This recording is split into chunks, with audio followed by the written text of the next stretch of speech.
你大难临头。的对手，不重要。你到底是谁？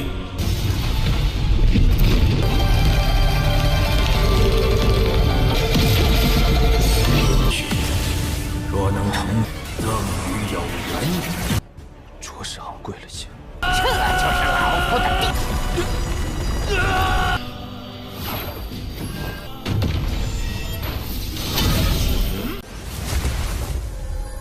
Halo guys, welcome back to KD Universe. Lagi-lagi kita melanjutkan spoiler dari Abang Wang Lin. Oke, seru aja nih guys. Apalagi di part terakhir kalian mesti ingat, setelah pintu raksasa itu terbuka, orang-orang berbondong masuk. Tapi ada penjaga yang menghalangi mereka guys. Ujiannya mereka harus bertahan serangan dari sang penjaga, baru diperbolehkan masuk. Giliran Wang Lin, dia harus menahan serangan dari penjaga itu. Apakah dia mampu ataukah tidak? Semaka dari itu, kita pun masuk ke intro ya guys ya. Hehehe.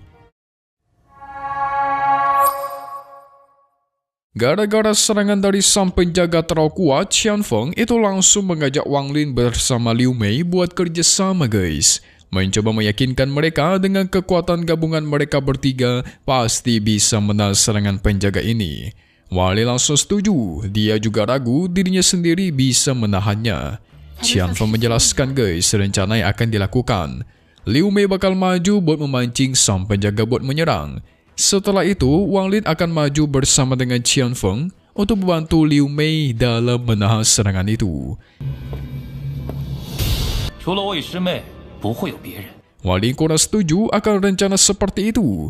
Dia menyatakan dirinya lah yang akan maju. Widih, ceritanya nggak mau ngorbani wanita nih. Tentu mendengar itu, Qianfeng kaget dong. Posisi pertama itu adalah posisi paling berbahaya karena dia yang harus menahan serangan penjaga ini secara menyeluruh. Karena Wang Lin sangat yakin, akhirnya mereka pun setuju dan langsung maju.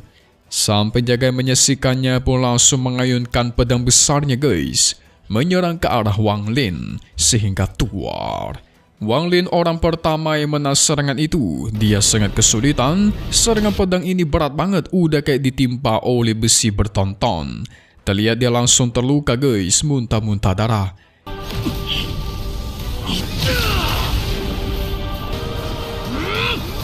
Qianfeng mulai ragu nih. Di satu sisi dia nggak mau ngebantu Wang Lin karena rencana mereka yang sebelumnya, melainkan dia memilih untuk memanfaatkan kesempatan ini buat menyerang Wang Lin secara diam-diam. Karena hanya dengan cara itulah, kemungkinan besar dia bisa mengalahkan Wang Lin. Dan tentu, mengambil harta bendera 1 miliar jiwanya guys. Qianfeng mendekati Wang Lin secara perlahan, bersiap menghabisinya dari belakang. Tapi Liu Mei yang berada di sana juga tidak langsung membantu Wang Lin, melainkan dia pengen menyaksikan perkembangan dari situasi dulu, alias melihat kondisi. Wah, nih berdua sialan nih. Udah salah si Wang Lin main terima-terima ajakan kerja sama mereka. Sebaliknya, mereka malah berencana ingin mengorbankan Wang Lin untuk masuk ke pintu raksasa. Tapi ternyata semua ini juga udah diperhitungkan oleh Wang Lin guys. Dia bukan orang bodoh. Dia tahu jelas, pasti Qianfeng ingin mengincar dirinya.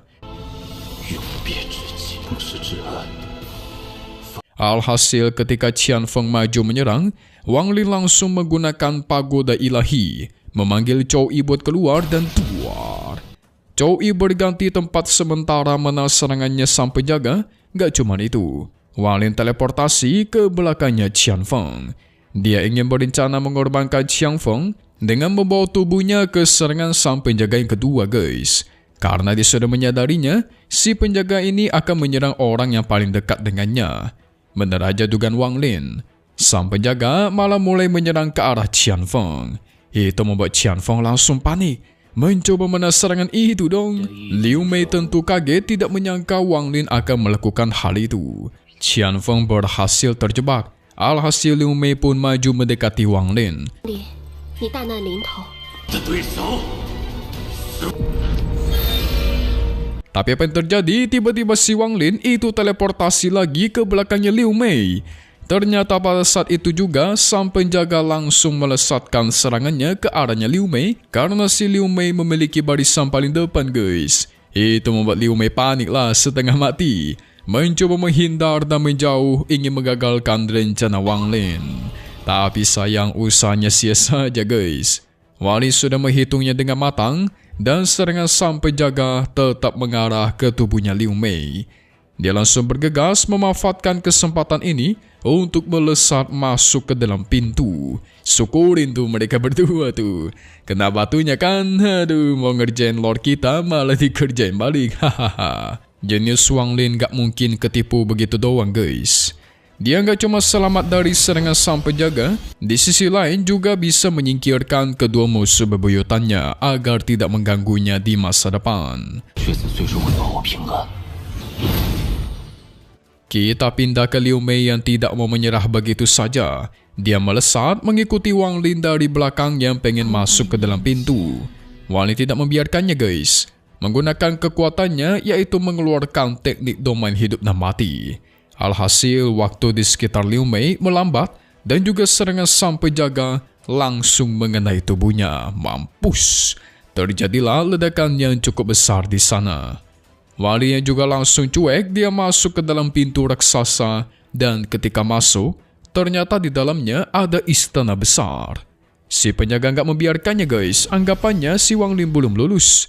Segera dia kembali menyerang ke arah Wang Lin menggunakan tebasan pedang. Walaupun Wang Lin sudah di dalam, dia masih merasakan serangan dari sosok penjaga itu.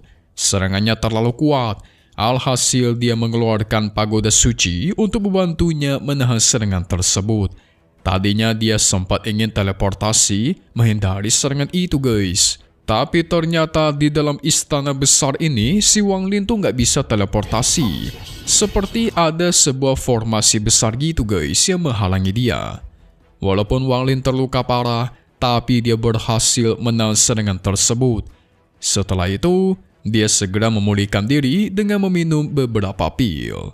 Harus secepatnya menyembuhkan diri guys, karena dia nggak tahu nih bahaya macam apa lagi yang bakal muncul nanti ketika dia menelusuri istana ini.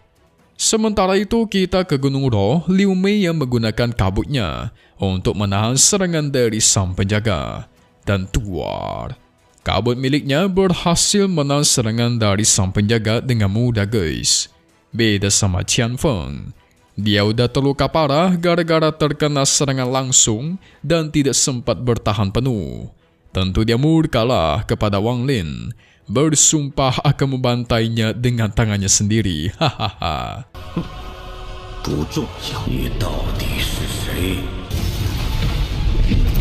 Liu Mei itu malah menegur si Qian Feng. Itu adalah kesalahan dirimu sendiri. Tidak mau membantu Wang Lin dari awal dan malah memilih buat menyerang dia. Si Liu Mei juga sama padahal ya kan. Tapi Qian Feng tidak mau peduli dan tetap ingin menghabisi Wang Lin. Dia memberikan informasi kepada Liu Mei. Sebenarnya dia udah dikasih sebuah senjata rahasia oleh guru mereka yaitu ketua Zhu Quezhi. Nah, senjata rahasia ini bisa bersaing dengan bendera 1 miliar jiwa milik Wang Lin. Jadi pasti dia bakal menggunakan senjata rahasia ini ketika membantai Wang Lin nanti. Wah, seru nih pasti nih. Kita pindah lagi ke dalam istana tempatnya Wang Lin. Setelah dia berhasil memulihkan diri, dia pun mulai menelusuri istana. Awalnya dia tidak menemukan apapun di sana guys. Orang-orang yang udah masuk duluan juga tidak ada yang bertemu dengan dia. Istana ini besar banget, seperti nggak ada ujungnya gitu. Dia tidak bisa menggunakan indera ilahinya untuk mengecek seberapa besarkah istana di sini guys. Gara-gara dihalangi oleh formasi khusus. Pada akhirnya setelah perjalanan panjang, Wang Lin pun tiba di sebuah ruangan yang cukup besar. Di tengah ruangan itu terdapat sosok tubuh seseorang yang sedang duduk. Yang ternyata itu adalah tubuhnya Ye Wuyou, alias sosok pemimpin Phoenix generasi pertama guys, gurunya Setunan.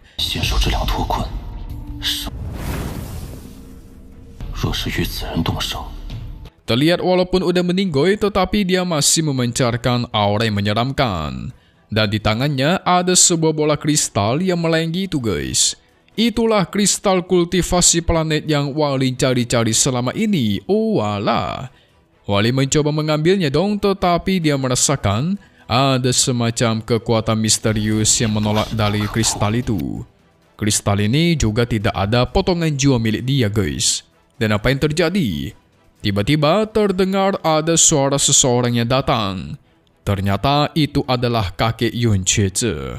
Tapi kelihatan si kakek udah terluka parah nih. Wani tentu bertanya apa yang udah terjadi kepada dia. Ternyata sebelumnya, Yun Chece sempat bertarung melawan Mo Lihai. Gak cuman itu, Yun Chece juga memblokir jalan keluar dari ruangan itu dan menyisakan dia bersama Wang Lin. Jadi dia sedikit curiga sama si Wang Lin nih. Kok bisa dia sampai ke sini lebih cepat dan terlihat ada sesuatu yang seakan-akan dia sembunyikan.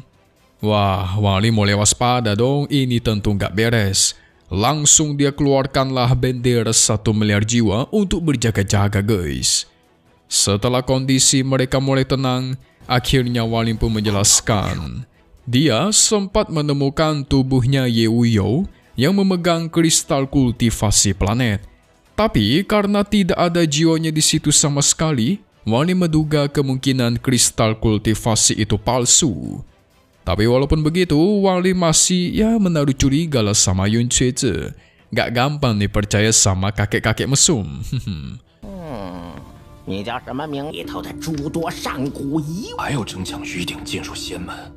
Yun Chece terus menghasut dia dan menenangkannya guys. Berjanji akan membantu Wang Lin meningkatkan kekuatannya nanti. Ditambah dia memberikan janji khusus, klan Immortal tidak akan menyerang Wang Lin di masa depan.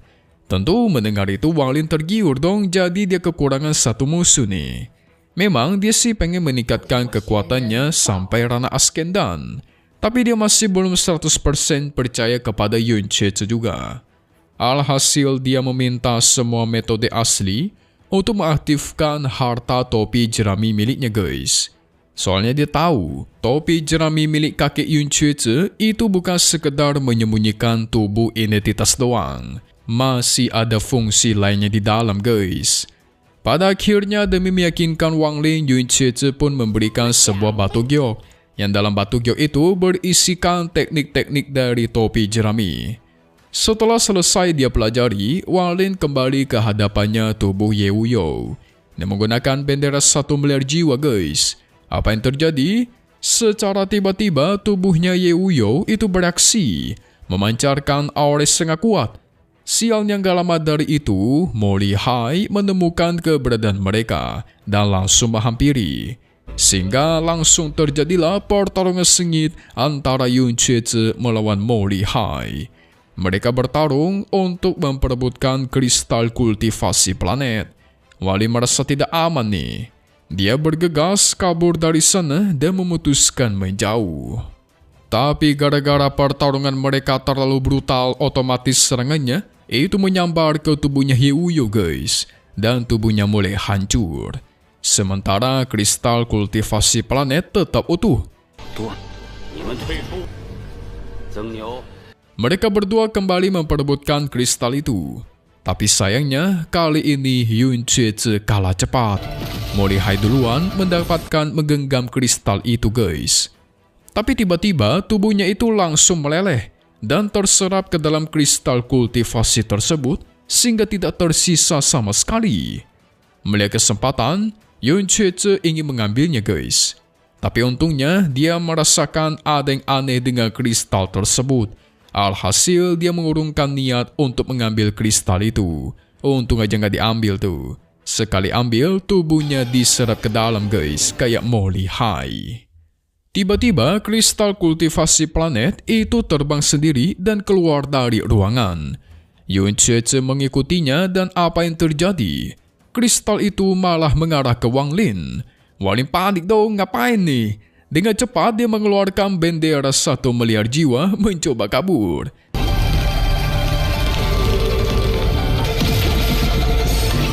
Terjadilah kejar-kejaran di sana guys. Ini kayak cinta segitiga.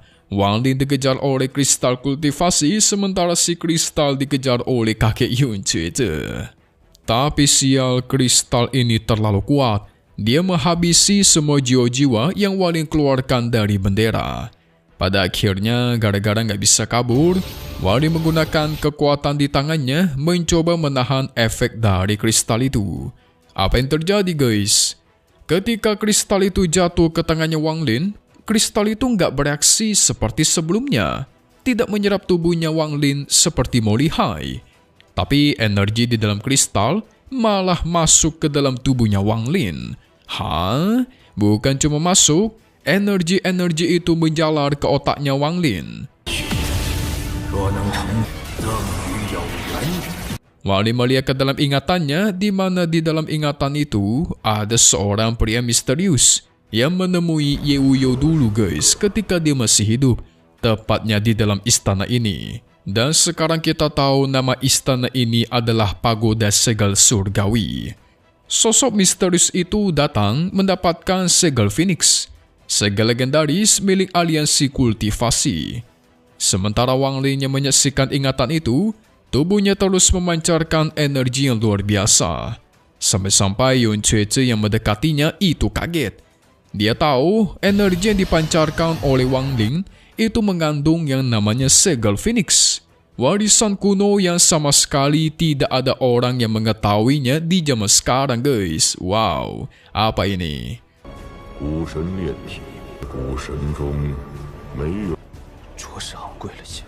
Kita kembali lagi ke dalam ingatannya Wang Lin. Dia melihat pria misterius itu berjalan-jalan di dalam pagoda bersama dengan Ye Wuyo. Dan pria itu mendapatkan sebuah segel di dahinya gitu guys. Jadi kayak ada pola gitulah. Anehnya di saat yang sama, tubuhnya Wang Lin juga merasakan sakit. Sama seperti pria di dalam ingatannya. Jadi ketika sang pria mengalami kesakitan, Wang Lin pun ikutan guys. Dia berteriak keras mencoba memberontak kesakitan. Dan tidak lama dari itu, Ye Wuyo pun bertanya, apakah kau bersedia untuk menjadi pemimpin Phoenix berikutnya dan siap untuk melindungi planet ini sampai mati? Wang Lin langsung menjawab, tidak. Memang kira dia bakal terima guys, ternyata ditolak mentah-mentah. Wah, ini emang agak beda si Wang Lin nih, nggak haus akan kekuasaan, nggak kayak orang lain. Pada saat yang sama, aura yang dikeluarkan tubuhnya Wang Lin itu mulai keluar dan kembali ke dalam kristal tersebut. Dan sesaat tubuhnya Wang Lin kembali normal, kesadarannya pun balik guys. Tapi setelah itu, dia juga mengetahui jelas ini adalah kristal kultivasi planet yang asli. Cuman ini bukanlah alat untuk mengembangkan akal ilahi seperti rumor yang beredar guys. Selain itu, dia juga memahami cara untuk mengambil potongan jiwa dari dalam, yaitu dengan menukarkannya dengan nyawa orang lain. Alhasil Wang Lin langsung membawa kristal itu keluar guys, dan melemparkannya ke arah Liu Mei bersama dengan Qian Feng. Dia berniat untuk mengorbankan mereka berdua demi mendapatkan potongan jiwanya. Tapi Yun Cui yang melihat itu nggak tinggal diam dia. Dia pengen mengambil kristal tersebut. Qian Feng dengan sigap memadatkan kekuatan dan mengeluarkan senjata rahasia dari gurunya ketua Chu Cui, yang ternyata bentuk senjatanya adalah boneka gitu guys. Boneka ini menyerap energinya Qian Feng dan langsung dimasuki oleh rohnya ketua Chu Cui. Alhasil, sekarang ketua Chu Cui ada di hadapan mereka. Gak cuma itu, dia muncul langsung mengambil kristal kultivasi planet dan langsung dia simpan. Oh, jadi inilah rencananya ketua Chu Cui guys. Melihat itu, tentu kakek Yun Cui tidak tinggal diam, langsung menyerang. Terjadilah pertarungan sengit di antara kedua kakak adik ini. Pertarungan mereka begitu dahsyat, para praktisi lain hanya terdiam. Beda sama Wang Lin, dia nggak terima guys dengan perlakuan si Liu Mei dan juga Qian Feng semenjak awal. Sehingga dia segera mengeluarkan bendera 1 miliar jiwanya bersiap untuk bertarung. Gak cuman itu, dia tantang Liu Mei bersama Qian Feng secara bersamaan untuk duel guys, dengan dia di sini sampai mati.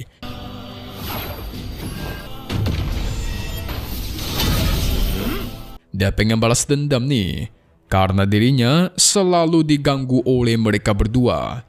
Bahkan beberapa kali, nyawa Wang Lin hampir diancam guys. Hampir terancam sih. Sebenarnya ini sama dengan kasusnya Hong Tie. Dulu kan Hong Tie juga beberapa kali hampir membantai Wang Lin. Ujung-ujungnya Wang Lin menantang dia dan bertarung duel sampai siapa yang menang guys. Ya kita tahu Wang Lin lah yang menang. Gila nih seru sih. Wang Lin berani banget langsung menantang kedua orang kuat itu, Qian Feng dan Liu Mei. Secara ranah, mereka nggak beda jauh. Mungkin Wang Lin pede gara-gara dia memiliki 1 miliar bendera jiwanya guys. Ya, yang pasti ini mantap lah ya. So, selesai dulu untuk spoiler hari ini. Seru banget bukan? Renegade Immortal Xianni Wang Lin. Aduh. Kalian komen di bawah lanjut, akan mimin lanjut secepatnya dan pastinya cuma di sini, oke? KD Universe. Thank you buat kalian semua nonton dan selalu support channel Mimin. Semoga kalian semua sehat selalu. Mimin pamit undur diri dulu. Kita bakal ketemu lagi di video-video selanjutnya. Oke, kalau gitu, see you guys.